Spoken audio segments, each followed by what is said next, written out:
Então, bom dia, pessoal. Como eu estava conversando com vocês, em primeiro lugar, eu gostaria de dar meus parabéns a toda a turma, principalmente esses que estão presentes e estão presentes sempre, isso que é o legal. Tiraram uma nota maravilhosa, né? Não tenho dúvida nenhuma que todos vocês podem passar direto na nossa disciplina, fazendo essa grande revisão sobre logística, que é a nossa disciplina, e algumas outras discussões que a gente já fez durante o primeiro bimestre, né? Faz tempo que a gente não tem aula, né? Então, semana passada foi feriado, na outra semana foi prova, então faz 3 semanas que a gente não se vê aqui.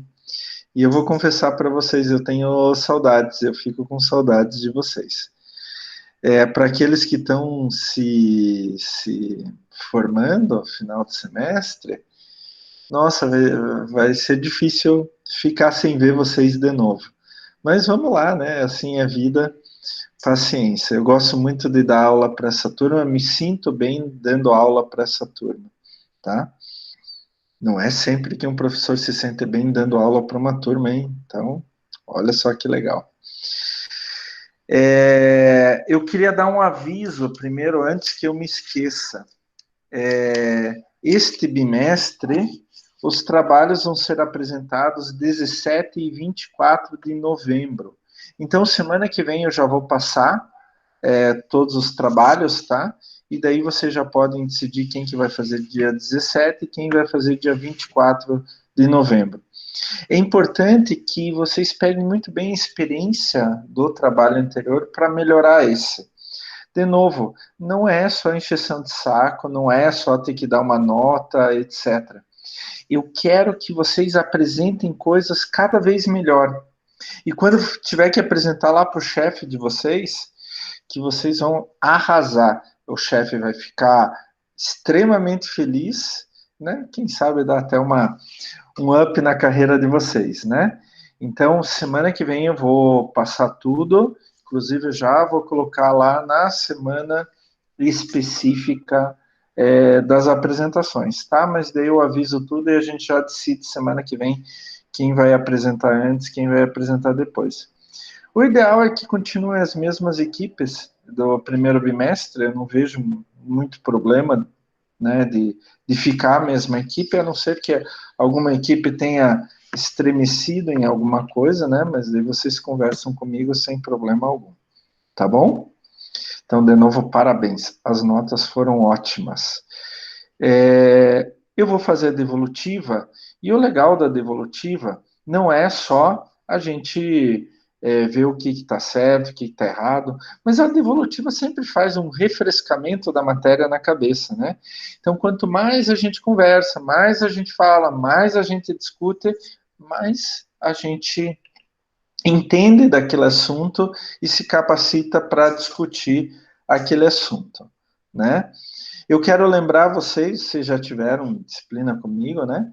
Que o professor também erra, então o professor pode ter errado ou colocado algo dúbio, de difícil interpretação e tal numa questão. Não tem problema, vocês podem acusar qualquer erro, qualquer problema, só não me xingue, obviamente, né? Vamos manter o nível aí, mas vocês sabem que eu quero, ou que eu preciso, quando há um erro por parte do professor, que vocês mostrem sem sombra de dúvidas aquele erro. Se tiver um erro, não tenho problema nenhum em anular uma questão, e vocês sabem que quando eu anulo uma questão, eu não redistribuo os pontos, mas eu dou os pontos daquela questão para todo mundo que porventura não tenha ganho o ponto daquela questão, tá?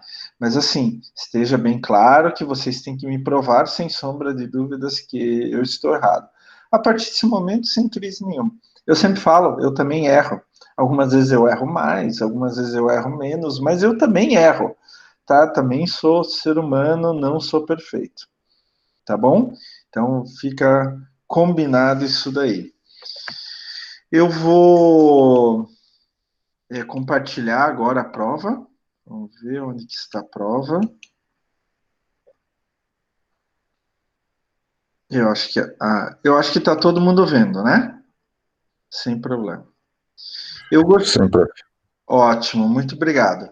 Eu gostaria de lembrar que na prova de vocês, não necessariamente as questões estão nesta ordem.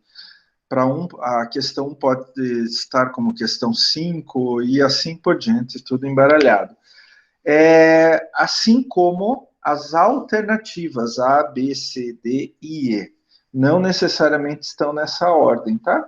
Vai depender da mistura que o computador, o sistema fez para aquele aluno naquele momento. Então, a prova foram 7 questões e a prova tinha peso 7. Então, isso significa que cada questão tinha valor 0,7. Os trabalhos eu já tinha corrigido, né? Eu só gostaria de lembrar que aquela nota que eu dei para vocês nos trabalhos, eu simplesmente dividi por 4. Então, se alguém tirou, sei lá, 3,5, ficou com 0, arredondando 0,9, etc. Então, aquela nota que vocês já tinham recebido, eu simplesmente dividi por 4. Então vamos lá, são 10 questões. Lembrem-se que vocês podem a qualquer. Alô? Alguém quer falar? Não? Lembre-se que vocês podem fazer qualquer observação a qualquer momento, tá? É só eu não estou vendo vocês, então eu preciso que vocês deem um grito aí no microfone, tá bom? Vamos lá, então a gente começou, né, falando um pouco sobre a apresentação, ENAD, etc. Eu quero lembrar que no próximo trabalho vai continuar a necessidade de fazer uma questão tipo ENAD, para vocês irem até se acostumando para o próprio ENAD que vocês vão ter que responder daqui a pouco, tá? Questão 1. Você foi selecionado por seu chefe para apresentar os resultados da empresa para toda a diretoria. É claro que você preparará uma apresentação PowerPoint que causará impacto. Claro, você teve aula com o professor Klaus. Então você vai fazer uma super apresentação. Mas para isso é preciso tomar alguns cuidados. Sobre esses cuidados, analise as afirmativas abaixo. 1. Não escreva na apresentação tudo o que você precisa ler. É óbvio, né, gente? Então, escrevam tópicos, só tópicos, e falem. Gente, isso dá uma confiança tão grande para quem está assistindo a apresentação de vocês. Tamanho de letra. As letras têm que ser vistas em todo o ambiente, mesmo de longe. Lembrem-se que tem gente meio cegueta como o professor Klaus, tá? Que está ficando velho como o professor Klaus e já não enxerga direito. Então tá certo. 3. Tipo de letra. Usar tipos mais neutros, não aqueles rabuscados, cheios de negócio e tal. Né? Tá certo. Cores e imagens, apenas o essencial. Lembre-se que o fundo branco ainda é o fundo básico, né? Então tá certo. E 5, de preferência usar uma imagem por slide, mas que tenha relevância ao que você quer mostrar, discutir. Também tá certo. Professor, tem que usar uma imagem por slide? Não necessariamente. Mas só use imagem que seja ligado àquele assunto. Sempre. Não coloque uma imagem só por colocar. Então, a alternativa correta é a A, 1, 2, 3, 4 e 5. Vamos lá, questão 2. Para a elaboração de uma questão discursiva do tipo ENAD, quais cuidados básicos devemos tomar? Das alternativas abaixo, assinale qual é a correta. Né? Então, na verdade, todas estão corretas, então a alternativa é a E.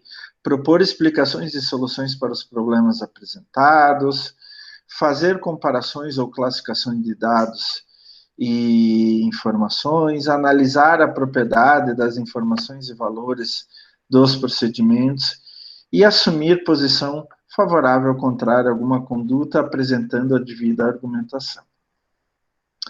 Questão 3. As questões objetivas do ENAD podem tomar diferentes formas. Assinale as alternativas abaixo e marque aquela que mostra a forma correta. Então, A, de complementação simples, análise de relações com duas proposições que são ligadas pela palavra porquê. A segunda proposição pode ser ou não a razão ou justificativa da primeira proposição. Essa é a questão tipo asserção-razão, tá? Não complementação simples. B, contempla 3 ou 4 afirmações tendo um tema explicitado no enunciado e uma chave de resposta. Essa, na verdade, é de resposta múltipla. Ó, 3 ou 4 afirmações. O que está correto é a C, né? De interpretação. Situação que compõe o problema e, a partir desta, o estudante organiza as ideias, dados e informações para resolvê-la. A D, o enunciado é redigido em forma de pergunta com alternativas para responder à pergunta. Na verdade, esta é de resposta única. E, enunciado é redigido em forma de frase incompleta com alternativas para completar a frase proposta. Essa é de complementação simples. Pergunta 4. Também, de novo, a alternativa correta é a E. Todas as alternativas estão corretas. Os centros de distribuição são considerados importantes dentro das redes de distribuição física. Qual das alternativas abaixo reflete essa importância? Então, estão todas corretas. O centro de distribuição serve para reduzir custos de transporte e produção, através de escalas econômicas favoráveis. Ele serve como coordenação entre abastecimento e demanda, principalmente em produtos sazonais, aqueles que são oferecidos somente uma época do ano. Eles têm a função de armazenagem, podendo até fazer parte do processo de produção, e é uma estratégia de produção que pode flexibilizar a entrega. Sempre ter produtos pronta entrega, não precisa encomendar e daí levar mais um tempo e assim por diante. 5. Para determinar corretamente o fluxo dentro de um canal de distribuição, devemos levar em conta vários fatores. Entre esses fatores, podemos citar: a resposta correta é a C, principalmente que tipo e qual o tamanho de instalação física. Então, quando eu estou falando quem são os meus clientes, é uma informação geral, assim como qual é o volume de venda. Tá? Quando eu estou falando de próprios ou terceirizados, é sempre meu veículo, né? Que essa é uma decisão importante, gente. Se decidir-se se os veículos vão ser próprios ou terceirizados. E quando eu estou falando de especialidade, eu estou falando, obviamente, de pessoal, né? De colaboradores. Pergunta 6. O atacado compra, adquire direitos de propriedade, normalmente armazena e manipula bens em grandes quantidades e os revende em quantidades menores a varejistas ou indústrias e outras atividades. Dentre as funções específicas do atacado, podemos citar: a resposta correta é a D, porque ele possibilita crédito e financiamento, principalmente a varejistas, tá? Onde que ele pode vender em um prazo maior, em algumas vezes e assim por diante. O atacado oferece sim disponibilidade de produto, tá? Essa é uma das vantagens do atacado. As entregas são sempre mais simples, porque ele tem pronta entrega, a embalagem maior, etc.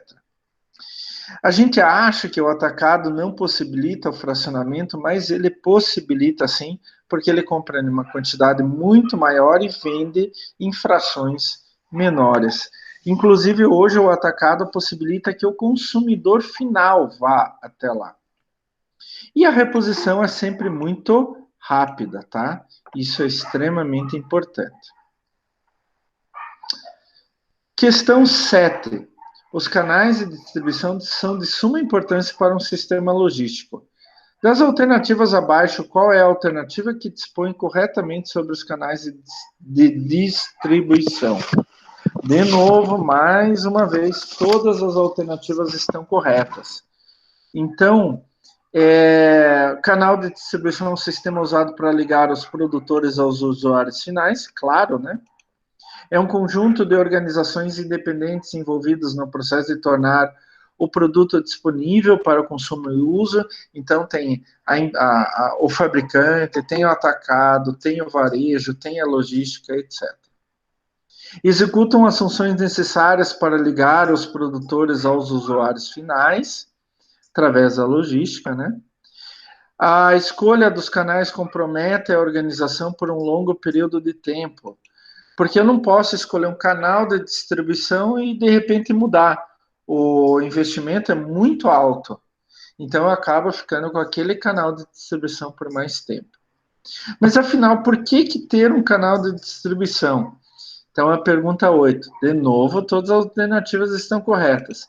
Reduz os custos de transporte, coordena coordena abastecimento e demanda, função armazenagem, estratégia de produção. 9. Podemos definir, daí cultura organizacional, né? Podemos definir cultura organizacional como um sistema de valores compartilhados pelos membros que diferencia uma organização das demais. Mas qual a importância da cultura organizacional? A resposta correta é B, de bola, né? Ela pode ser a razão de sucesso e insucesso de fusões, parcerias e aquisições. Lembrem-se que quando você tem fusão, parceria, aquisição, duas ou mais empresas se juntam. E normalmente elas têm culturas organizacionais internas diferentes. E isso pode ser um problema sério na hora dessa fusão, pode ser uma aquisição, ou pode ser um fator de sucesso. Professor, Fale. o Ivan está com dificuldade para acessar a live. Tá, eu mandei para ele aqui. na turma aqui, mas eu não...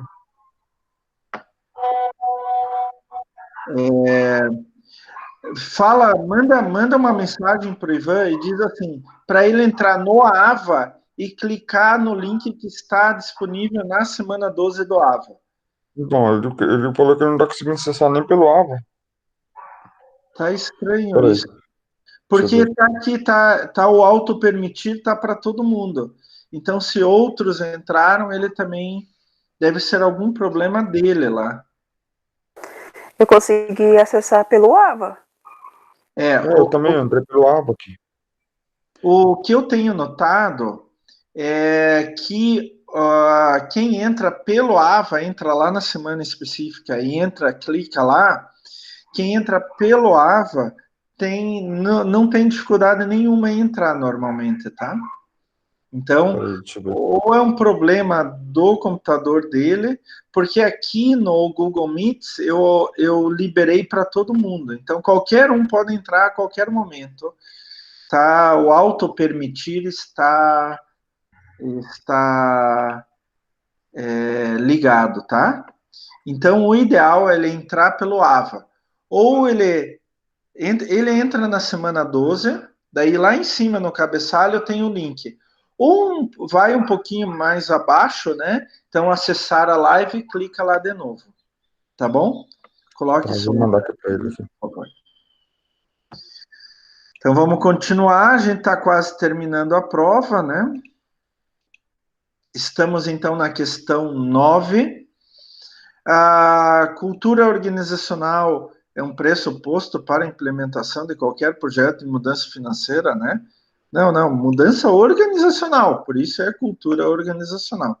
Ele é agravante pela homogeneidade das realidades regionais brasileiras? Não, pela heterogeneidade, né?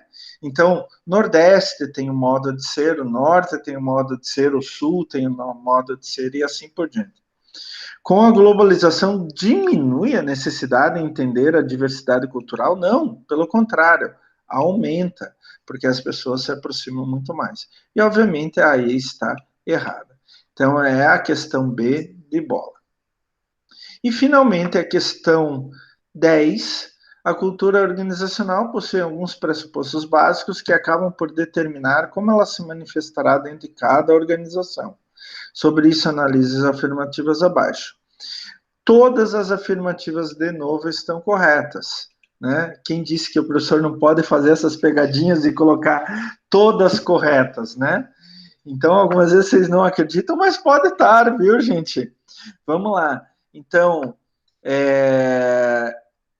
entre os pressupostos básicos, o relacionamento da organização com o meio ambiente, natureza da realidade da verdade, natureza humana, natureza da atividade humana e natureza das relações humanas.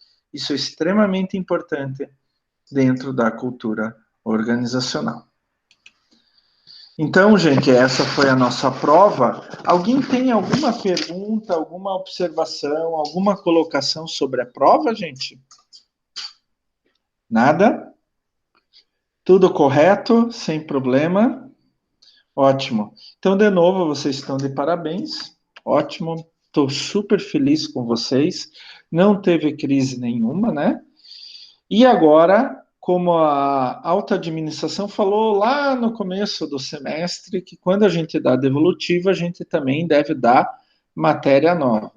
Então, aproveitando o restante da nossa aula, não é matéria nova, né? Aliás, nenhuma matéria aqui é nova, né? Porque é uma revisão de tudo que vocês já tiveram, né? Principalmente quem está no último período, né? Quem está em períodos anteriores já está começando a ver alguma coisa do que vai ter posteriormente. Mas hoje eu quero falar sobre rastreabilidade. Espera um pouquinho aqui, gente. Eu quero falar sobre rastreabilidade. Então, na verdade, quem teve logística reversa comigo o semestre passado, vai ver que a gente só está lembrando um pouquinho do que a gente já teve, o que a gente já discutiu anteriormente, tá? Então, é só uma lembrança. Bom, nós já estamos na semana 12, gente. E pelos meus cálculos, temos no total, incluindo a avaliação global 2, devolutiva da avaliação global 2 e exame final, nós temos 20 semanas, né? Então, olha como o tempo passa rápido, infelizmente, né? Mesmo a gente fazendo ensino remoto, bom, a gente já está 3 semanas sem nos vermos, mas nem parece que foi tanto tempo, né? Uma das coisas muito importantes dentro da logística é a questão de rastreabilidade, como a gente já falou no semestre passado lá em logística reversa, né? Eu comentei com vocês que rastrear significa seguir o rastro ou a pista de alguma coisa, né? Significa investigar, inquirir, perguntar, indagar, né? Então é a mesma Professor, coisa. Fale. desculpe interromper. À Não vontade. aparece nada para você aceitar o Ivan ali? Deixa eu sair de novo. Ele fala que ele clica em participar e fica aguardando, sabe? Ele fica aguardando alguém aceitar. Não, não aparece. Eu vou fazer o seguinte, eu desliguei o auto permitir e vou ligar de novo. Não, não tem nem como eu fazer isto. Deixa eu ver aqui.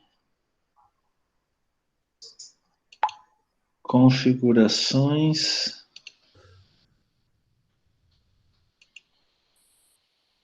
Agora.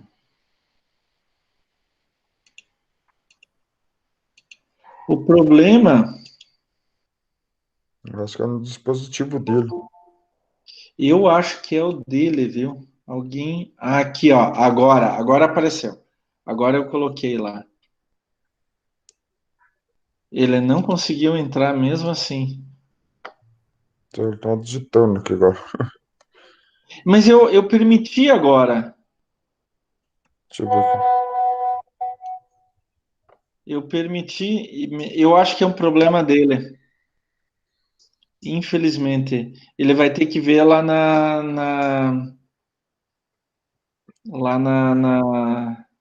na gravação depois. Não, tá correto. Tá? Tá Infelizmente. prosseguindo. É um Tá, problema dele, porque tá tudo ligado para ele entrar. Eu permiti ele entrar agora e ele não conseguiu entrar. Tá? Então, beleza, eu vou falar aqui com ele. Eu vou falar com ele mais tarde. Tá, sem problema. Fala para ele fazer atividade de frequência depois, tá? Ele não esquecer disso. Então vamos lá, sem problema. Estamos tentando com o Ivan, mas está difícil com o Ivan. Coitado do Ivan. Acontece, gente. Vocês estão enxergando o meu slide, pessoal? Estão enxergando o meu slide? Sim. Ótimo. Sem Então, como problema. eu estava falando, né? Rastrear significa seguir o rastro ou a pista, que nem um cachorro, né? Que vai lá sentir o cheiro onde que está a pessoa, né? Mas quando a gente fala em rastreabilidade dentro da logística, a gente está falando da capacidade de traçar o caminho percorrido por um produto qualquer. Então, desde o produtor até o consumidor final. Aonde que esse produto foi parar? Hoje a rastreabilidade é extremamente importante e a gente vê dentro da logística algo muito importante que é a rastreabilidade no agronegócio, né? Então, por exemplo, hoje quando a gente exporta a carne, o Brasil é o maior exportador de proteína animal do mundo, tá? Entre carne de boi, carne de suíno, ovino, carne de frango, etc. O Brasil é o maior exportador de proteína animal do mundo. Então, hoje, você vai comprar uma carne de boi lá, na Alemanha, você pode rastrear ou através de código de barra, ou através de QR Code, ou alguma coisa assim, o consumidor final, ele pode rastrear da onde vem a carne. Fale. Professor, só interrompendo, mas o Brasil tem dificuldade para fazer esse rastreio, né? Olha, eu vou te contar, assim, tem dois Brasis, tá?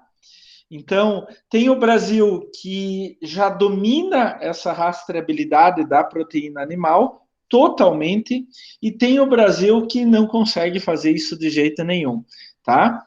Ela tem um custo, esse custo hoje está muito baixo, a gente fala em custo de menos de R$ 5 por animal, não é por quilo de carne, é por animal. Então, imagine um boi que tem centenas de quilos, né?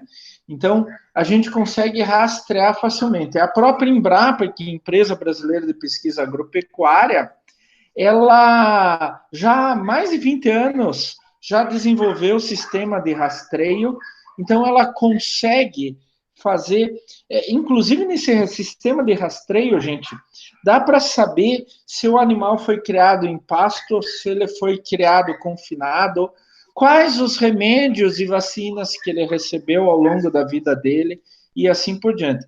Mas assim, ó, a gente pode separar, eu como agrônomo falo isso com total confiança, a gente pode separar em dois Brasis. Aquele que consegue rastrear sem problema algum e aquele que tem maior dificuldade de rastreio.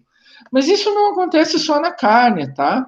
Hoje a gente já tem rastreio na soja, no milho, e em vários outros produtos. E é claro que não é só no agronegócio, por favor, gente, tá? Qualquer produto hoje pode ser rastreado sem problema algum. Hoje a gente já tem tecnologia para isso.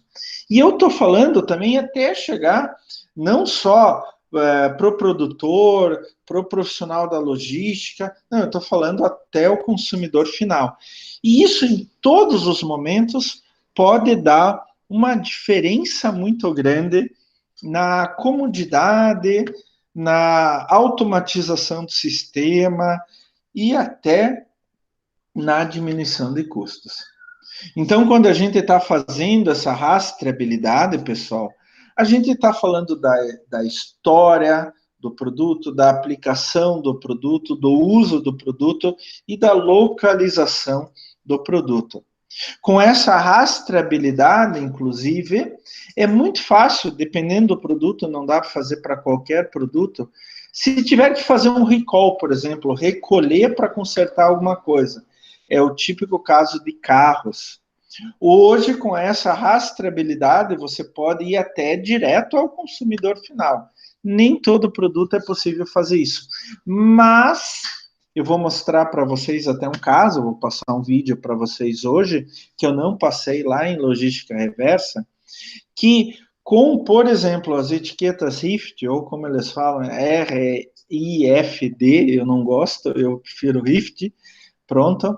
Com essas etiquetas, de repente dá até para localizar o consumidor final em qualquer tipo de produto. Então, rastreabilidade, seguir o rastro, a pista, traçar todo o caminho percorrido por um produto qualquer. O Barreto e colaboradores falaram que a rastreabilidade para um sistema de logística, no caso logística reversa, possibilita a identificação do produto da origem até o pós-consumo e todo o trajeto percorrido. Leite fala ainda em logística reversa, mas a gente pode colocar para toda a logística. Um dos aspectos mais complexos no retorno de produto é a identificação de onde coletar, como coletar de forma eficiente, como garantir a eficiência nas demais etapas reversas. E daí entra a rastreabilidade como um papel extremamente importante. É lógico que é difícil fazer a rastreabilidade, por exemplo, de um copo de iogurte. Mas quando eu tenho produtos maiores, produtos mais impactantes e assim por diante, o sistema de rastreabilidade para a logística reversa é básico. Então, gente, para planejar qualquer cadeia logística, ainda mais importante a logística reversa, é importante a gente conhecer quais produtos e saber como rastrear eles para identificar a fonte e assim planejar de modo eficiente toda a cadeia de logística reversa, né? Então, quando a gente fala de rastreamento, a gente está falando em duas direções, né? A gente não pode esquecer isso. Rastreamento, rastreabilidade, não é só do produtor até o consumidor final. Mas como a gente cansou de falar isso em logística reversa, do consumidor final de volta ao produtor, tá? Então a rastreabilidade ela se aplica nesses dois sentidos que a logística trabalha. Eu quero que vocês tenham em mente a partir de agora que o profissional da logística ele não trabalha só do produtor até o consumidor, ele trabalha também em sentido inverso, tá? E isso é extremamente importante. Professor, Fale. deixa eu fazer uma pergunta. Alimentos, restos de alimentos, é prejudicial ao meio ambiente? É, matéria orgânica, né? O problema é onde você joga esses restos de alimento. Então, por exemplo, aqui em casa eu faço compostagem. Toda a matéria orgânica, restos de alimento, vão para uma caixa onde micro-organismos e minhocas vão decompondo aquilo e formando o chamado humus, tá? Mas a logística reversa, em alguns casos de alimentos, também é importante. Eu vou dar um exemplo para vocês. Restaurante. O restaurante, ele pode separar os restos de alimento exatamente para ir para sistemas de compostagem. Não precisa jogar no lixo normal. O lixo normal também é um sistema de logística reversa.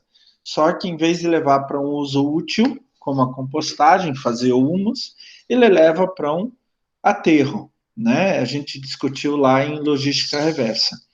Qual que é o problema de restos de alimento? Por exemplo, se eu deixar ele em qualquer lugar, ele vai atrair vetores, ratos, mosquitos, barata, e esses podem trazer doenças. Se eu jogar resto de alimento em um rio, por exemplo, ele vai matar os peixes, porque a decomposição desse material tira o oxigênio livre da água, e assim por diante. Então a gente tem que tomar cuidado com restos de alimento também. Mas Hoje, esse por exemplo, Lumos, prof, esse Lumos aí, o que que ele é feito? Para que ele é usado, no caso? adubo, adubo orgânico. Eu não sei se você já foi Uhum. numa floricultura e pediu humus, né, adubo orgânico para colocar nas florzinhas. É isso. Entre outras Legal. coisas, o humus, adubo orgânico, pode ser feito com restos de alimento. Então, micro-organismos, fungos, bactérias e minhocas vão triturar tudo aquilo e transformar em um tipo de solo, tá? Um tipo de terra, digamos assim, que é riquíssimo em nutrientes, tá? Riquíssimo em nutrientes. E daí você pode aplicar lá nas suas plantinhas, sem problema algum, tá? Legal. Uma vez eu fiz um trabalho com um aluno e a gente viu que mais ou menos 30% de tudo que vai para um aterro é resíduo orgânico, que poderia ser usado para fazer humus. Então, Curitiba e região metropolitana, eles depositam mais ou menos 2.000 toneladas por dia de resíduo em aterro. Dessas 2.000 toneladas, em torno de 500 a 600 toneladas são resto de comida e outros resíduos orgânicos que a gente poderia aproveitar para fazer humus. Por dia. Então, imagine até a questão de logística. São 500, 600 toneladas para transportar menos por dia. Coloca lá 270 dias, mais ou menos, que é o recolhimento do lixo. O lixo não é recolhido todos os dias. Então, você vê quanto que a gente poderia economizar, inclusive, de logística, tá? É claro que fazer o rastreamento disso é muito difícil. Então, você vai vender comida para o consumidor final, o consumidor volta com... Não, tem algumas coisas que não dá para fazer o rastreamento. Mas eu posso, sim, fazer o rastreamento de quanto de lixo orgânico cada consumidor ele produz por dia. E daí eu posso determinar como vai transportar aquilo, para onde vai e assim por diante. No caso da globalização, então, o rastreamento a rastreabilidade é muito mais importante. E é claro, como a gente acabou de falar, problemas de saúde pública. Gente, qualquer sistema de rastreamento, a gente precisa 3 requisitos básicos. Primeiro, identificar o produto e, a partir daí, ter origem conhecida daquele produto e destino definido. Então, por exemplo, eu compro um computador. De qual fábrica que vem o computador? O computador está identificado. E para onde ele vai? É o comprador daquele computador, tá? Então, eu tenho a identificação do produto ou computador, ele vem de tal fábrica e vai para tal lugar. Professor, Fale, à o vontade. lixo hospitalar é rastreado ou não?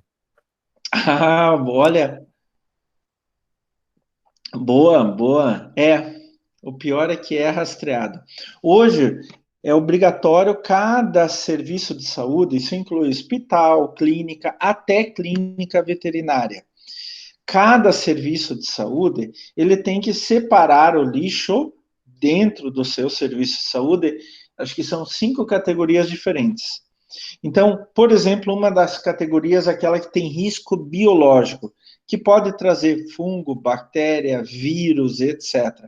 Onde que tem resto de sangue e coisas assim. Então, ele tem que fazer a separação específica deste lixo que tem risco biológico, num saco separado, e ele não pode ficar com esse lixo mais do que uma semana dentro do serviço de saúde. Tem que vir um caminhão específico só para lixo biológico. Daí ele tem que parar em um lugar específico dentro lá da clínica, do hospital, para já tirar e colocar dentro do caminhão. Tudo isto é pesado, é medido e é documentado. Inclusive hora, dia, absolutamente tudo. Daí ele vai levar para um lugar específico onde vai dar um fim naquele lixo biológico. Normalmente esse lixo biológico ele é queimado, tá? Porque quando você queima, você acaba com o risco biológico, tá? E depois só sobram cinzas, essas cinzas não têm perigo absolutamente nenhum, tá? Mas Então, essa queima aí queima, é prejudicial ao ar, não é? A queima pode ser, só que esses lugares onde vão fazer a queima, eles têm filtros de excelente qualidade, onde que não passa quase nada para o meio ambiente, tá? Fica retido no filtro. E como são poucos lugares que fazem queima, a fiscalização pelo órgão ambiental público, né, do governo, é muito mais fácil. Então, aqui no Paraná, eu acho que para lixo hospitalar, eu acho que só tem 1 ou 2 lugares que fazem essa queima. Alguns hospitais mandam para São Paulo, onde que também tem lugar que faz isso, etc. Antigamente, há 50, 60 anos atrás, essa queima era feita dentro do próprio hospital. E daí foi proibido, né? Então, hoje, é muito fácil você chegar em um hospital, por exemplo, quanto você produziu de lixo hospitalar de risco biológico em 2019? É tudo tão rastreado que eles dizem qual foi a quantidade por dia, para onde foi e o que foi feito com aquilo, tá? E a empresa que pega o lixo também tem que fazer um manifesto e etc. Só que não é com as tecnologias que a gente vai falar agora. Pode até ser. Eu ainda não conheço, no caso de lixo hospitalar, o uso dessas tecnologias, mas nada impede que use essas tecnologias, tá? Quais são essas tecnologias? A gente tem 3 tecnologias básicas. Uma delas é que vai bater tudo, né? Vai ser a mais usada, sem sombra de dúvidas. Temos as etiquetas normais, com ou sem código de barra, as etiquetas com tecnologia RFID, ou RFID, Radio Frequency Identification Data, e o GPS, né, que a gente conhece, tem em todos os lugares, os nossos celulares têm GPS, eu tenho relógio para corrida com GPS e etc., o Global Positioning System. Esse é um sistema com satélites espalhados em volta de todo o planeta, acho que são 40 ou 50 satélites ou mais, e tem origem americana. Os europeus também têm isso, mas todo mundo usa hoje o sistema do GPS, tá? É interessante colocar, gente, que o GPS ele pode ter falhas. Eu não sei se eu falei isso lá na nossa disciplina, porque o GPS foi feito pelo governo americano e é mantido pelo governo americano. E ele é usado, ele foi feito originalmente para as Forças Armadas Americanas. Então, quando elas querem localizar um alvo com precisão de 1 metro, de 50 centímetros, para bombardear aquele alvo, então eles posicionaram satélites em volta de todo o planeta que se interligam, fazendo as chamadas triangulações. O que acontece? Com o passar do tempo, esse sistema GPS foi franqueado, foi permitido o uso pelos civis. Mas, para não correr o risco, por exemplo, de um país inimigo dos Estados Unidos usar o próprio sistema americano para bombardear os Estados Unidos, né? Então, para uso civil, eles introduziram erros no GPS. Então, por exemplo, eu vejo isso todos os dias quando eu saio para correr na rua. Eu coloquei o meu relógio com sistema GPS para me avisar quando eu termino 1 quilômetro. Então, a cada quilômetro ele dá um aviso. O que acontece? Que cada dia tem uma diferençazinha. Então, ontem, por exemplo, ontem de manhã eu fui correr, ele tinha uma diferença de mais ou menos uns 30, 40 metros. O que, se alguém usar para bombardear algo, pode significar errar o alvo. Então, o GPS que a gente usa para o sistema civil, que a gente usa no nosso dia a dia, ele sempre tem erros. E cada dia eles introduzem um erro diferente. Então, hoje pode ter um erro de 10 metros, amanhã de 1 metro, depois amanhã de 50 metros. Nunca é muito grande o erro, tá? Mas sempre vai ter um errozinho de alguns metros, tá? 1 ou mais metros, mas eu nunca ouvi falar de erro maior do que 50 metros, tá? Em termos militares, 50 metros significa errar um alvo. Agora, o GPS que os militares americanos utilizam, este é com precisão de poucos centímetros e está melhorando cada vez mais, tá?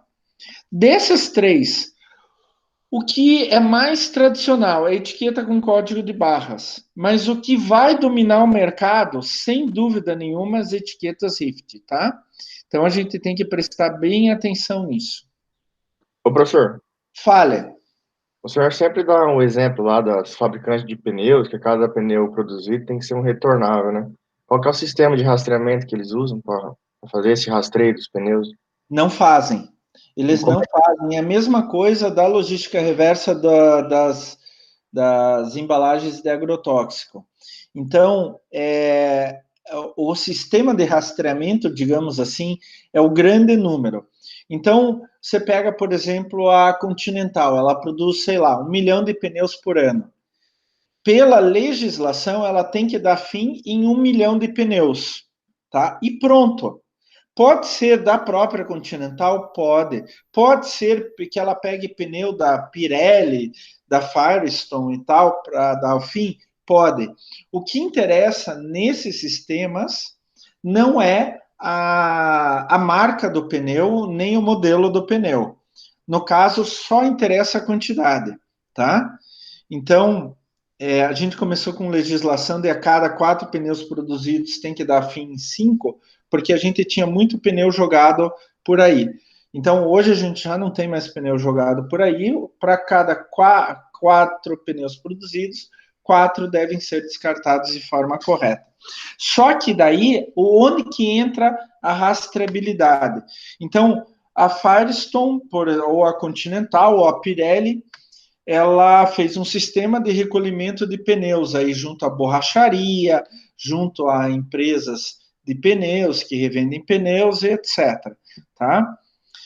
O sistema de rastreabilidade começa aí. Olha, a Continental conseguiu recolher 100 mil pneus. 50 pneus desses, 50 pneus daquele e assim por diante. E ela levou até uma outra empresa que vai dar um fim em termos de legislação, correto, tá? Então, não tem... É possível, atenção, é possível, principalmente através do RIFT, é possível você fazer o rastreamento. Eu vendi o pneu para tal consumidor, e daí tal consumidor foi lá numa borracharia, trocou o pneu velho por um novo. Então, é possível, mas eles ainda não fazem. Tá? A tendência é que eles tenham até um rastreamento individual, pneu por pneu. Tá? Essa é a tendência. Agora, se vão fazer ou não, não sei. Ainda não fazem. Tá? Mas é totalmente possível, não vejo problema absolutamente nenhum. O código de barra, gente, ele surgiu com uma finalidade básica, evitar a transcrição de dados por meio de digitação. Pega em caixa de supermercado. Antigamente, eu me lembro, quando eu era novinho, lá, 10 mil anos atrás, eu tinha que ir no supermercado com a minha mãe, era obrigado né? E daí a minha mãe ficava de olho no caixa, né?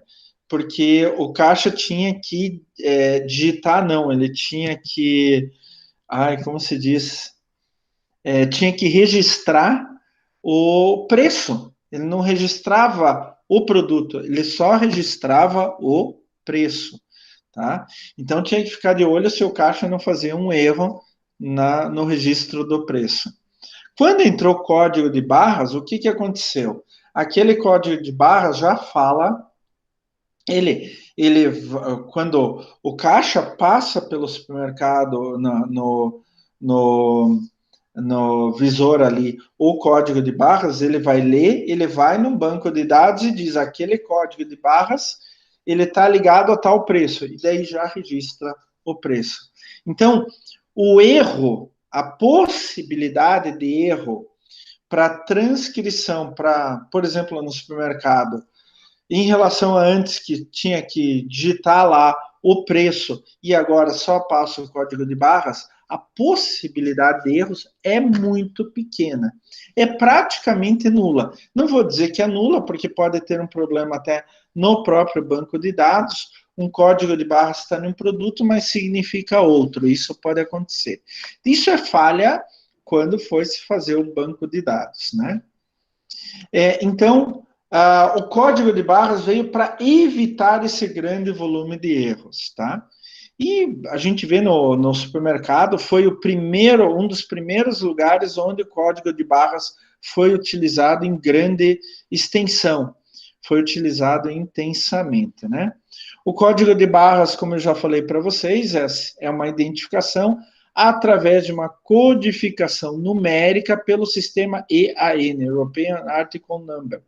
Foi desenvolvido lá na Europa, mas hoje é utilizado no mundo inteiro. O que é importante no código de barras? Que todos usem o mesmo padrão estrutural. Fabricante, varejista, atacadista, exportador, importador, qualquer um que esteja nessa cadeia use o mesmo sistema. Então, aquele produto sempre tem um código de barras. E pronto, acabou a história. Se cada um for mudando o código de barras nessa cadeia, então não adiantou nada o sistema de código de barras. E daí eles vão trabalhar com o mesmo banco de dados, quer dizer, aquele código de barras significa aquele produto.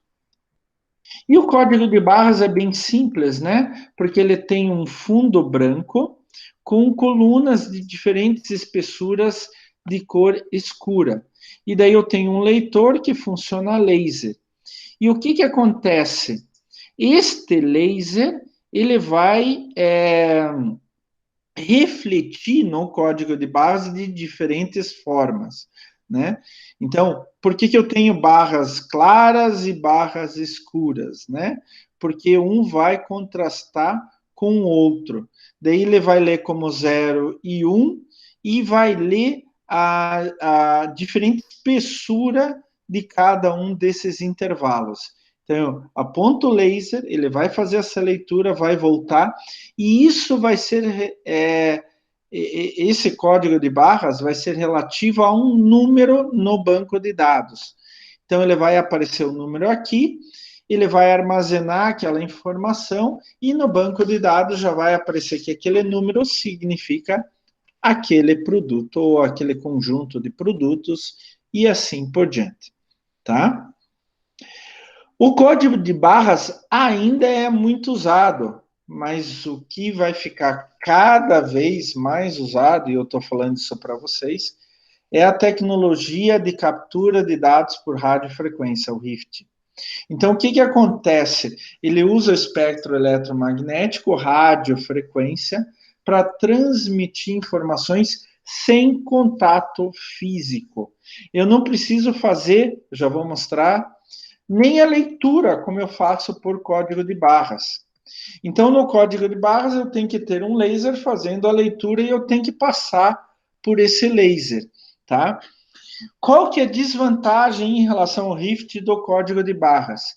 Que o código de barras sempre tem que estar visível a um leitor, seja lá no supermercado.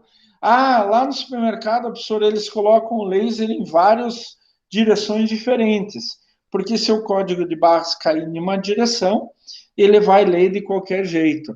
Mas quando eu estou lendo, por exemplo, em uma doca, onde eu estou fazendo, eu estou enchendo o caminhão ou esvaziando um caminhão, né? É complicado isso. Eu não posso ter laser de tudo que é jeito por aí. Mesmo porque se o laser entrar em contato com o olho humano, ele pode provocar um dano. Né? Pode provocar um dano, não necessariamente. Então, a vantagem do RIFT é que, como ele vai por radiofrequência, ele transmite como se fosse rádio mesmo. Quando você tem uma antena de rádio que está transmitindo rádio, ela transmite para absolutamente todas as direções ao mesmo tempo. A mesma coisa a etiqueta RIFT vai fazer. Então, não interessa como que está a etiqueta RIFT, está embaixo, pode estar até no meio do produto sem problema algum, já vou mostrar para vocês. Então ela vai transmitir, e daí eu tenho uma antena que vai capturar essas informações. Qual que é a informação? É simplesmente um número. A mesma coisa no código de barras. A ideia básica é a mesma.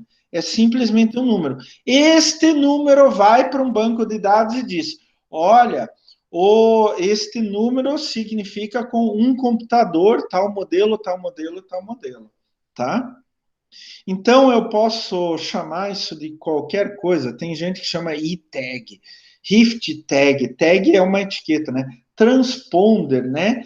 Transponder é um mecanismo que vai mandar a informação. Etiqueta inteligente, etiqueta eletrônica, qualquer coisa assim. O que eu preciso para que o Rift funcione?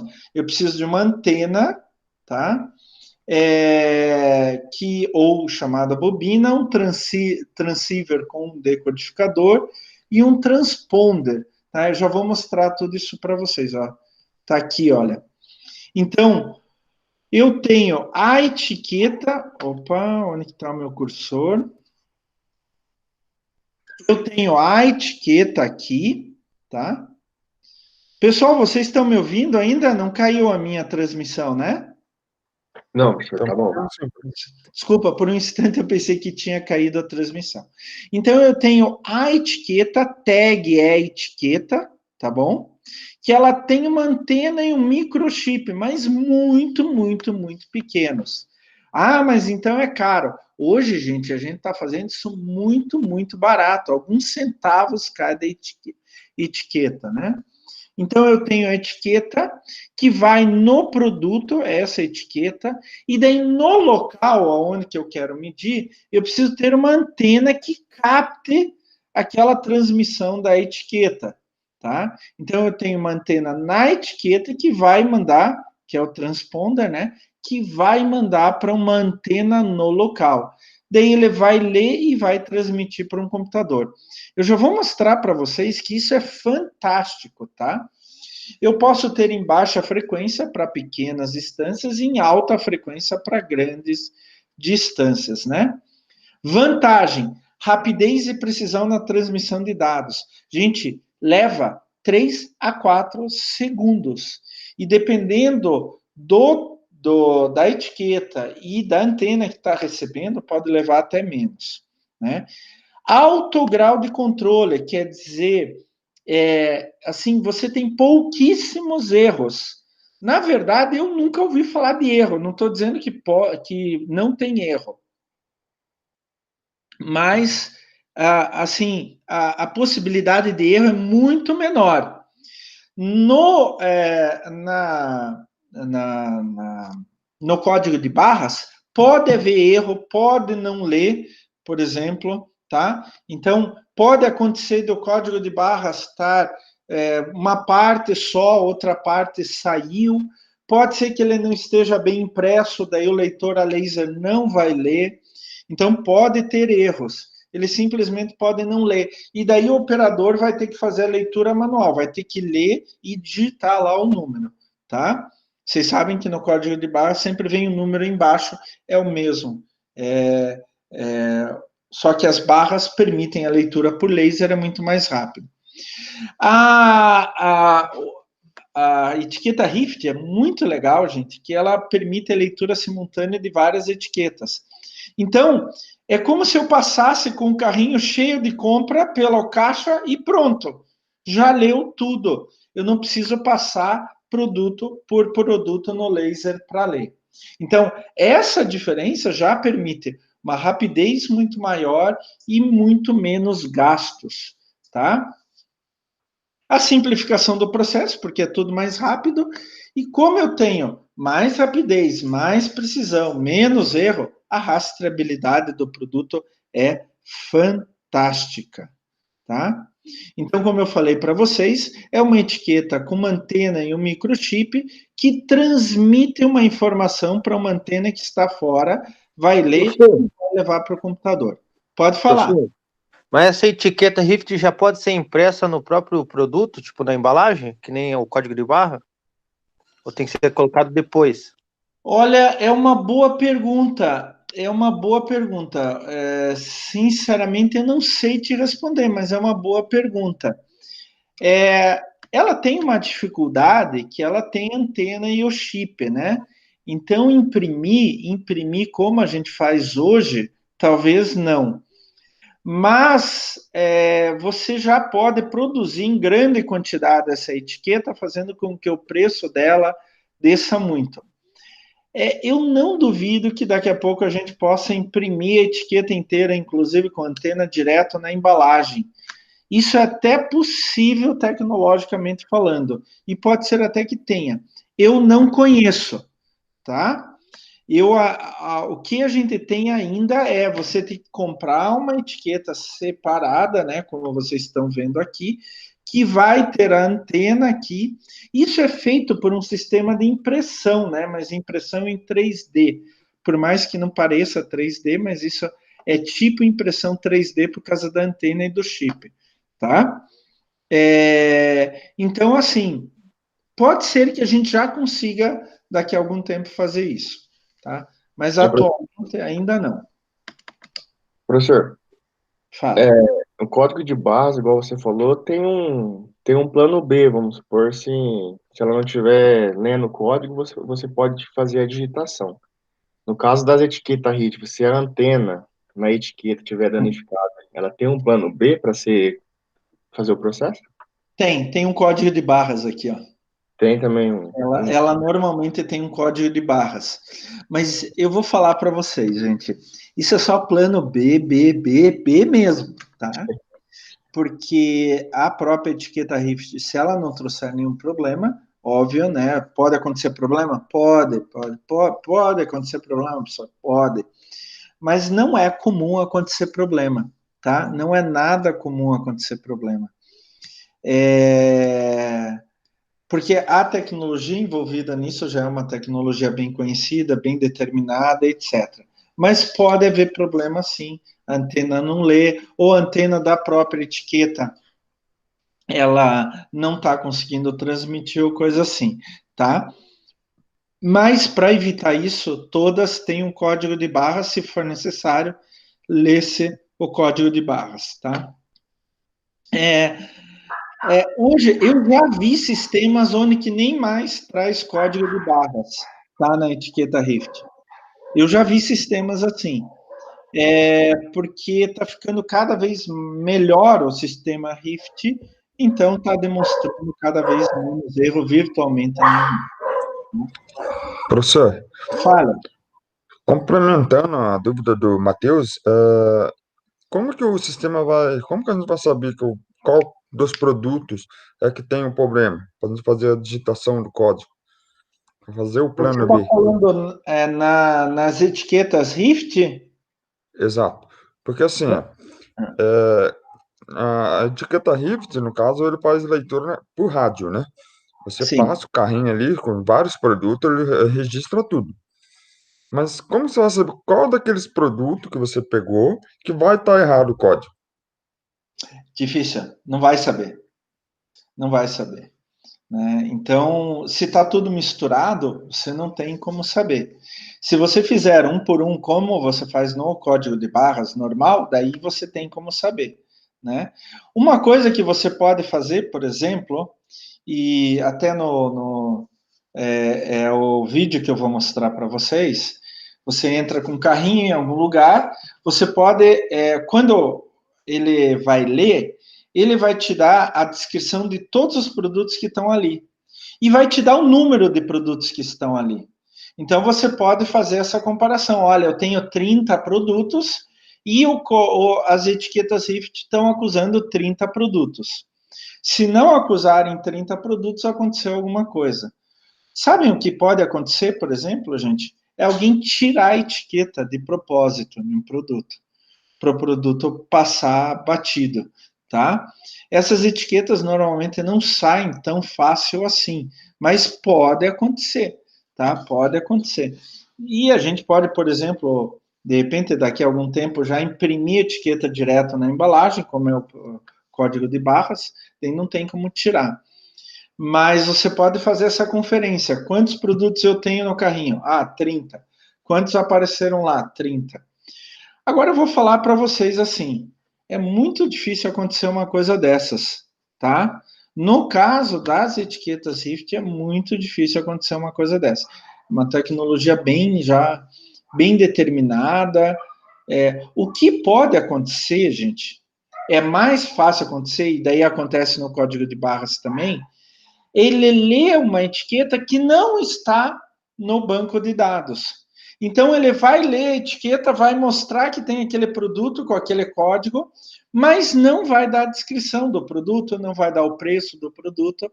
Por quê? Porque não foi inserido lá no banco de dados, tá? Então, essas são situações diferentes, tá? Pode acontecer erro? Pode. Pode estar a antena com problema, tanto a antena da etiqueta quanto a antena do ambiente estarem com problema? Pode. Mas isso está ficando cada vez mais raro, mais difícil de acontecer, tá?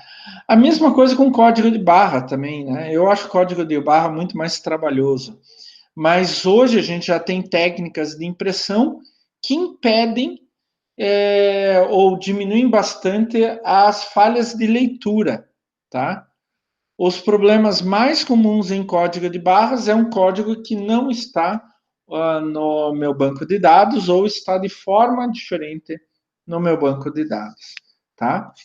Mas pode ter problema. Gente, é ser humano. Ser humano sempre pode provocar algum problema em algum ponto, né? E agora eu quero mostrar um videozinho aqui para vocês, gente. Espero que saia bem o som. E ele é bem interessante, mostrando o uso prático do código de barras. Das etiquetas Rift. Tá?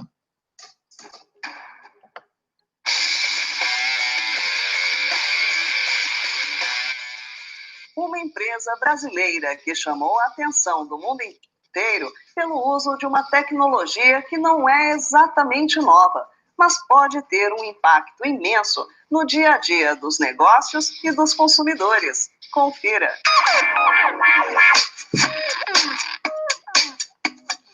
Já faz tempo que a gente fala e mostra as vantagens do uso do RFID para o varejo, nas duas pontas, tanto para o estabelecimento quanto para o consumidor. As etiquetas de identificação por radiofrequência são apenas a ponta do iceberg de uma grande revolução. Quando comparado... Pessoal, vocês viram aqui, olha aqui, se vocês estão conseguindo ver essa antena. É uma etiqueta normal, ela vem com código de barras, para que se houver problema na antena, você fazer a leitura, mas essa daqui é a antena. Hoje, essas etiquetas custam centavos, tá? Ela é impressa, essa antena é impressa direto na etiqueta, tá? Bem interessante isso. E isso é um caso real do dia a dia que se usa como normal. Opa! Nova, mas impacto imenso no dia a dia dos negócios e dos consumidores. Confira.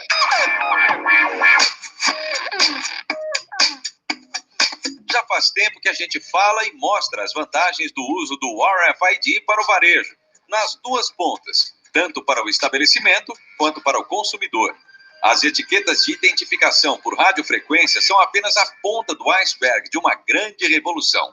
Quando comparado aos agora quase ultrapassados códigos de barras, a principal diferença do RFID é a velocidade de leitura das informações combinada com a garantia de identificação única por produto ou por etiqueta. Olha só que interessante, pessoal. Tem uma caixa e aqui estão as antenas de recepção. A pessoa colocou aqui, no caso, é uma revendedora de roupa, é um atacadista de roupa que vende para lojas, né? Vai o lojista lá, coloca as roupas em um carrinho de compras normal, coloca dentro dessa caixa, e aqui tem várias antenas, tem uma em cada direção.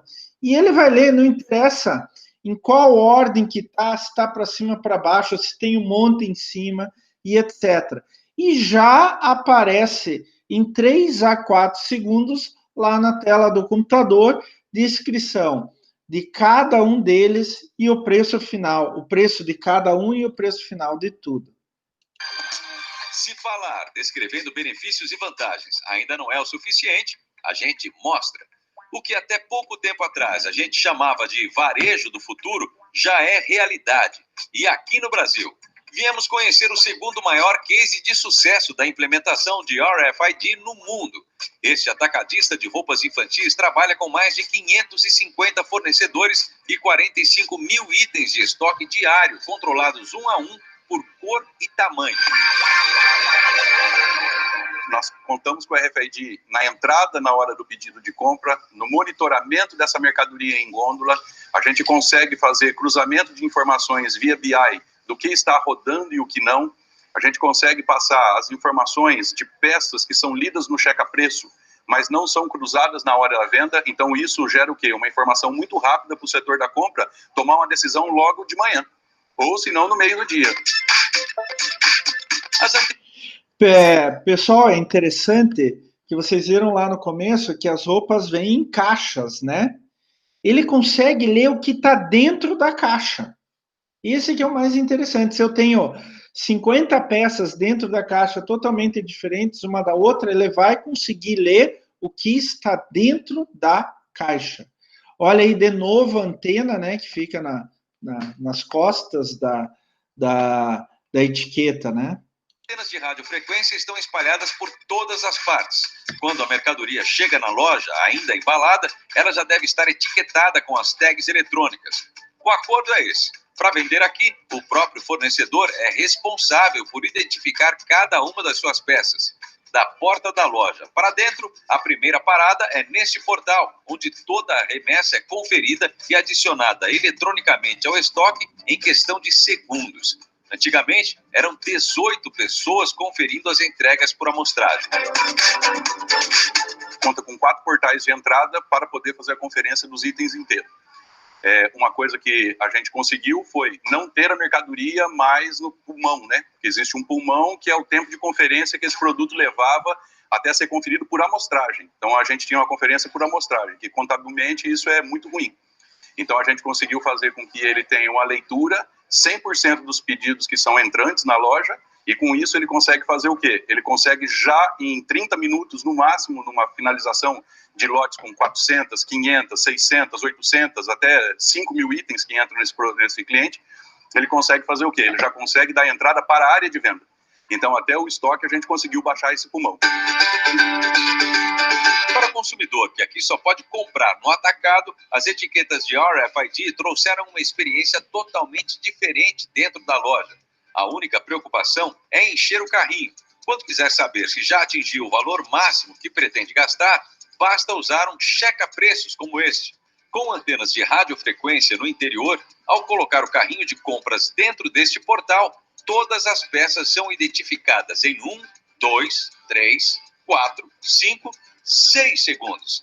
É isso aí, rapidinho assim. Na tela, o cliente tem as informações de quantidade e valor total gasto até aquele momento para decidir se volta às compras ou se vai direto ao caixa. Antes do RFID, o processo de checkout com códigos de barra levava cerca de 1 hora. Dos 90 funcionários que liam os códigos, hoje apenas 30 fazem o mesmo trabalho com o RFID. E os antigos 40 caixas se resumiram a apenas 5 portais de fechamento com leitura por radiofrequência. Na verdade, pessoal, no caso dessa loja aqui, desse atacado, dá para eliminar o código de barras. Simplesmente, daí tudo vai ser muito mais rápido. Tem alguns supermercados que já estão testando essas etiquetas RFID, né, o RIFT, para aumentar o fluxo na hora de passar no caixa. Então, em vez de ficar 5, 10 minutos no caixa, dependendo da tua compra, você fica 10 segundos no caixa, pronto, e já paga. Na estrutura antiga do código de barra, nós tínhamos 40 checkouts de código de barra, com 90 pessoas passando mercadoria o tempo todo, numa quantidade mais ou menos de 32 a 35 mil códigos de barra passado dia, num tempo de operação de 280 peças com 53 minutos. Pelo movimento que a loja tem isso gerava um gargalo muito grande. Então, como nós atendemos o cliente, ele atende o público de moda, que são os lojistas que viajam o Brasil inteiro, e ele tem o tempo contado para poder vir em São Paulo, a agilidade na expedição é muito grande, precisa ser muito grande. Hoje, pelos números que a gente tem, a gente consegue ter uma acuracidade mais ou menos em todos os processos de 99,97, 99,98. Ó, vocês perguntaram do erro? Então, 99,97, 99,98% de acerto. O erro aí é tão pequeno, né, que vale a pena mudar esse sistema pela comodidade, pela exatidão, etc. Gente, imagine o tempo que nem código de... mas código de barra, então, está ultrapassado. Não, código de barra foi uma evolução incrível. Antigamente não existia. Então, o código de barras permitiu uma evolução de outro mundo. Você compara o que era 40 anos atrás, quem é mais velho vai se lembrar do supermercado, sem código de barras, era muito mais demorado do que é hoje, tá? Agora, o Rift, ele pode aumentar ainda mais essa velocidade, diminuindo ainda mais o erro. O próprio dono da empresa falando que tem 99,98% de acerto. O erro, então, é 0,02%. Isso é nada. Basicamente é nada. Você perde mais mercadoria por funcionário deixar cair no chão. Provavelmente é isso. Os ganhos não param por aí, não. Se antes eles vendiam até 32 mil produtos por dia, atualmente esse número subiu para 75 mil itens. Inclusive, esse aumento no número, essa reportagem foi 2018 ou 2019, mas esse aumento no número, ele é acompanhado de diminuição nos funcionários, tá? Então, melhora bastante o custo com mão de obra. Em resumo, o maior resultado da logística 100% controlada, rastreada e identificada foi um aumento significativo nas vendas e quase que a eliminação de pequenos furtos por empregados.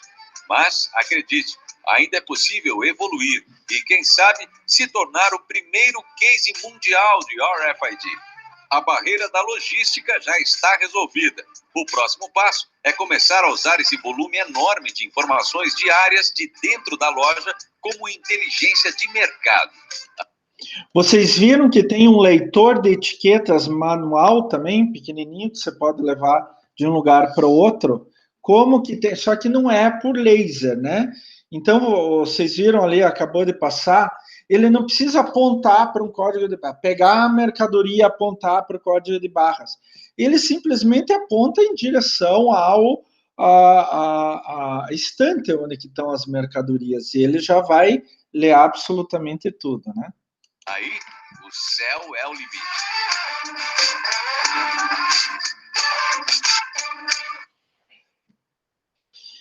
Então é isso, gente. Olha que coisa incrível, né, que faz o RFID, o Rift.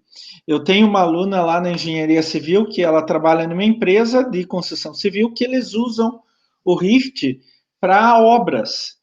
Então, eles têm, por exemplo, um terreno onde estão fazendo um edifício. Quando entra um caminhão com material para essa obra, por exemplo, entra com 1000 tijolos, ele já vai ler a etiqueta automaticamente na entrada, eles têm antenas receptoras na entrada, e daí eles sabem tudo que entra e, porventura, algumas coisas que saem da obra também. Então, eles automaticamente, isso já é mandado daí para a sede, olha, tal dia entrou 50 sacos de cimento, entrou isso, entrou aquilo e assim por diante.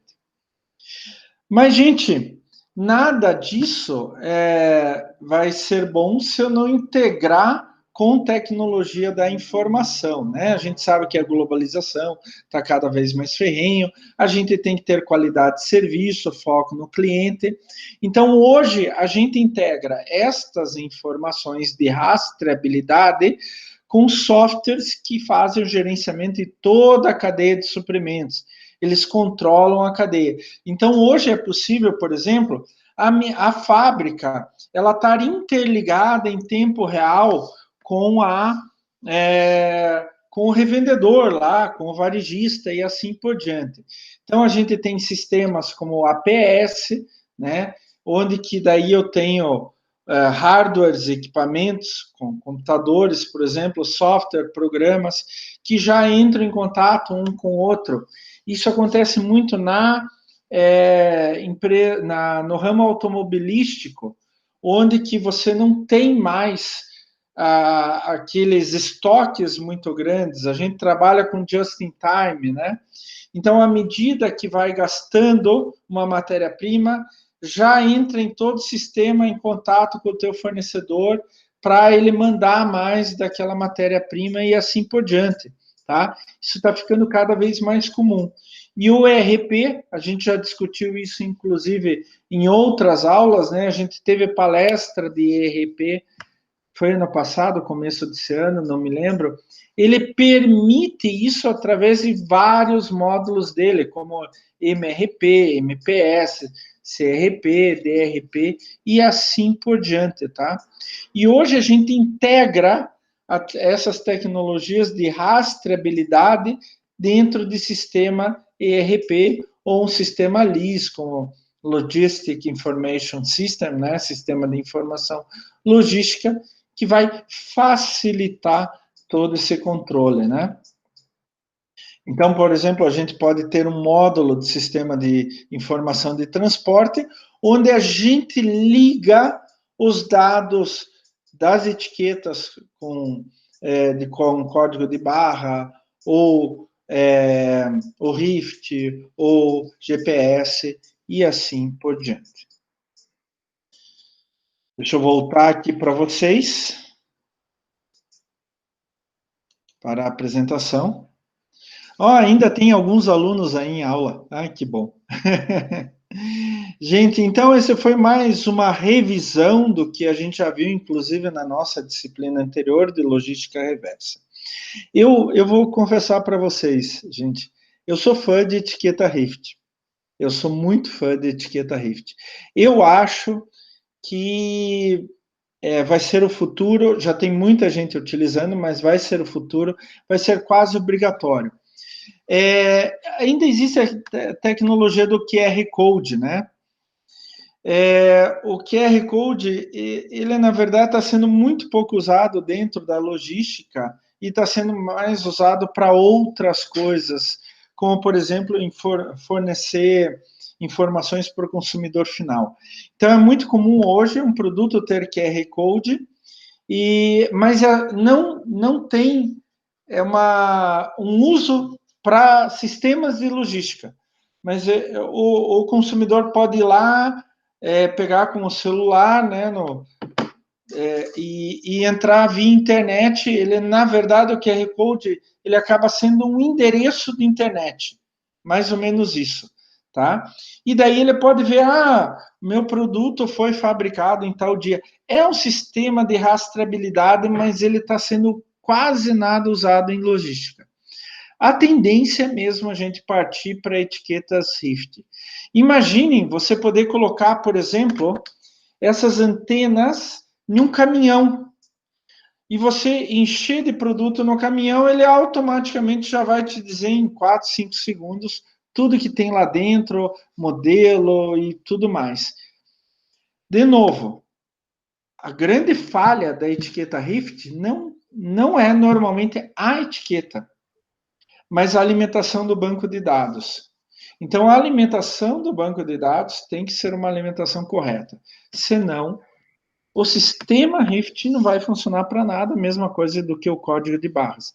Mas ele é muito mais ágil, muito mais rápido do que o código de barras, né?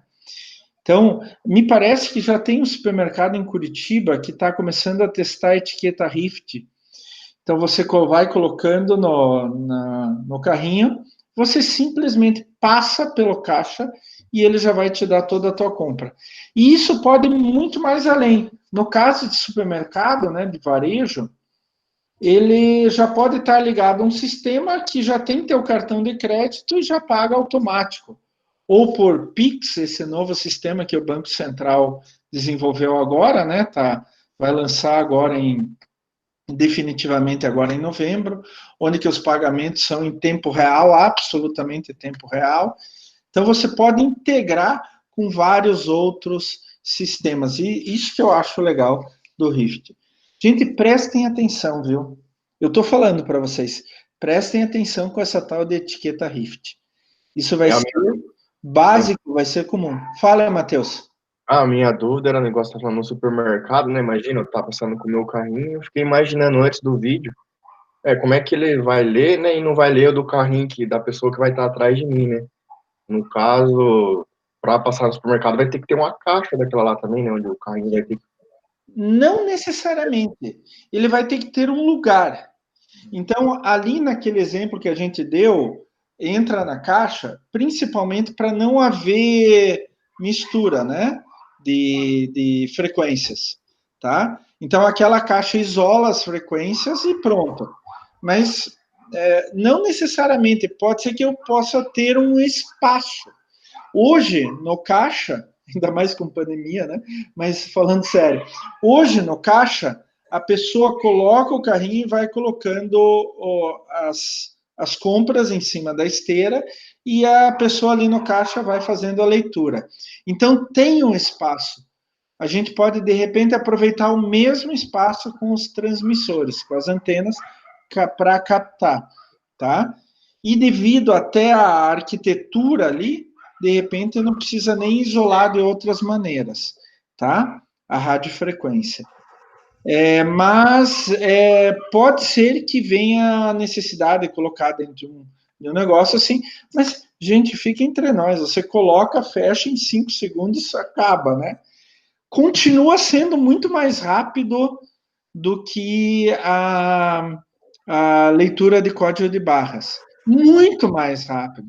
Um carrinho cheio, que algumas vezes você leva 10 minutos para passar no código de barras, na etiqueta Rift você leva 5 segundos para passar.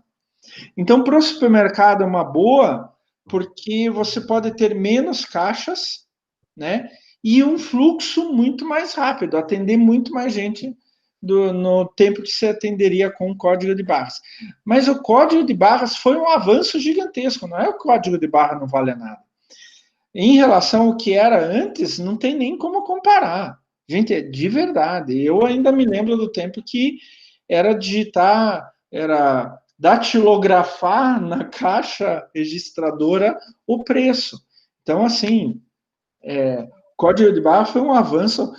Em relação a antes, a gente gasta, com o código de barras, a gente gasta talvez 20% ou 30% do tempo que gastava antes. Agora, com o Rift, a gente gasta 20% a 30%, nem isso. Gasta muito menos do que gasta com código de barras. 1/10 do tempo, né? Gasta 1/5 do tempo. Algo, assim, incrível. No caso desse atacadista de roupa, então, você vê, ele consegue vender com menos gente, ele consegue vender o dobro do que ele vendia antes. O fluxo é muito maior, né? E daí isso vai indo de comprador para comprador. Olha, quer preço bom e rápido, é lá naquela loja, né? Então, quando essa minha aluna da Civil falou das etiquetas Rift em local de construção, eu achei fantástico. Ele simplesmente entra com o caminhão, já vai marcando tudo que está entrando ali de matéria-prima para fazer o prédio, para fazer a casa, e assim por diante. E qual que é a vantagem? Eu não preciso ter um sistema para cada obra que daí eu vou jogar fora. Não, eu tenho a obra, ela fica 1 ano ali, digamos assim, depois eu posso transportar todo o sistema para outra obra. Não preciso comprar tudo de novo, tá? E não é um sistema que eu preciso renovar o tempo todo. É um equipamento razoavelmente forte, assim, que não preciso trocar ele a cada 2 meses, 3 meses, 6 meses. Ele aguenta um bom tempo. Porque é um sistema simples. Radiofrequência hoje é extremamente simples. E daí liga no computador e pronto, como vocês viram ali no vídeo, né? É uma tecnologia nova, professor? De quantos anos para cá que tem essa etiqueta Rift? As etiquetas Rift já existem há um bom tempo, mas o uso que a gente está dando para elas é de uns 5, 6 anos para cá. Então, é relativamente nova. Mas a tecnologia, sim, existe há 10, 15 anos. A tecnologia não é nova. O problema é que a gente demorou um pouco para descobrir, ainda está demorando um pouco para descobrir tudo que a gente pode fazer com essa tecnologia, tá? É que nem internet. Internet existe já há 40 anos, né?